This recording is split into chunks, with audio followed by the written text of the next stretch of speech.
Sonos is preparing to introduce its own voice assistant service within the next few weeks, according to people familiar with the company's plans. The voice functionality will let customers play and control music on Sonos' whole home audio platform. It will be part of a forthcoming software update set to arrive first to customers in the US on June 1st, with an international rollout to follow. Sonos Voice will serve as an alternative to Amazon Alexa and Google Assistant, which Sonos already supports on its smart speakers and voice-enabled soundbars. All Sonos products that run the company's S2 software will support Sonos voice control. Sonos has recently posted job openings related to the Sonos voice experience, with the company saying its ambition is to make voice interactions fully private, more personal, and more natural. The debut of Sonos Voice will mark a pivotal moment in Sonos' expansion into services as the company seeks to augment its hardware business. Sonos Radio and the paid, higher-quality Sonos Radio HD were the first such forays into services. The offering will provide core conveniences that are similar to existing competitors, allowing Sonos product owners to play specific songs, artists, or playlists with voice commands. Among other functions, Sonos Voice won't support Spotify at launch. At launch, Sonos Voice will work with Apple Music, Amazon Music, Pandora, Deezer, and the company's own Sonos Radio. Spotify and Google's YouTube Music aren't yet on board. In keeping with Sonos' interest in privacy, the feature will not record user audio commands, nor relay them to the cloud for processing. Hey Sonos will be the wake word for Sonos voice control, and the company's internal tests show it to be quicker than competing assistant services at core music tasks. Sonos declined to comment for this story, citing its policy of not commenting on rumors or speculation.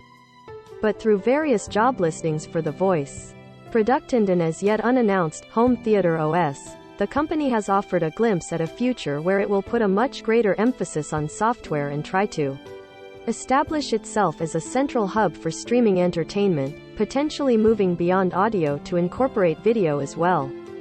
Patrick Spence, Sonos chief executive, has hinted at those objectives in interviews.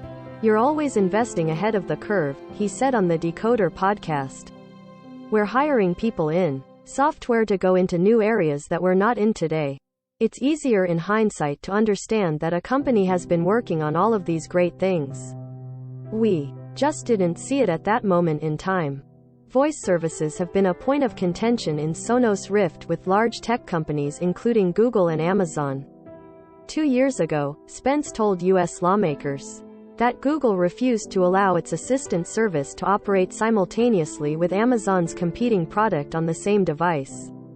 Amazon wasn't as restrictive, Spence has said. Sonos, Google, and Amazon continue to work together as partners despite Sonos publicly accusing both of unfair pricing tactics and patent infringement. It successfully sued Google over the latter, forcing minor changes to multi-room audio playback and volume controls in some Google software.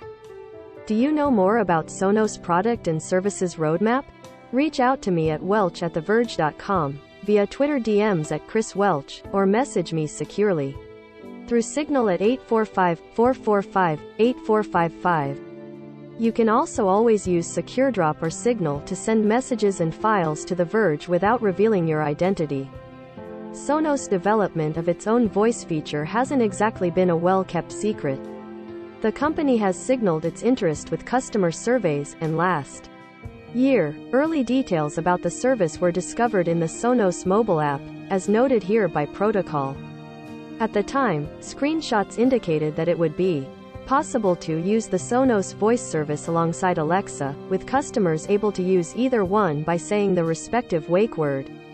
But the images showed that Google Assistant and Sonos voice offering cannot be paired in the same way, another sign of Google's tight control over how and where its services can be.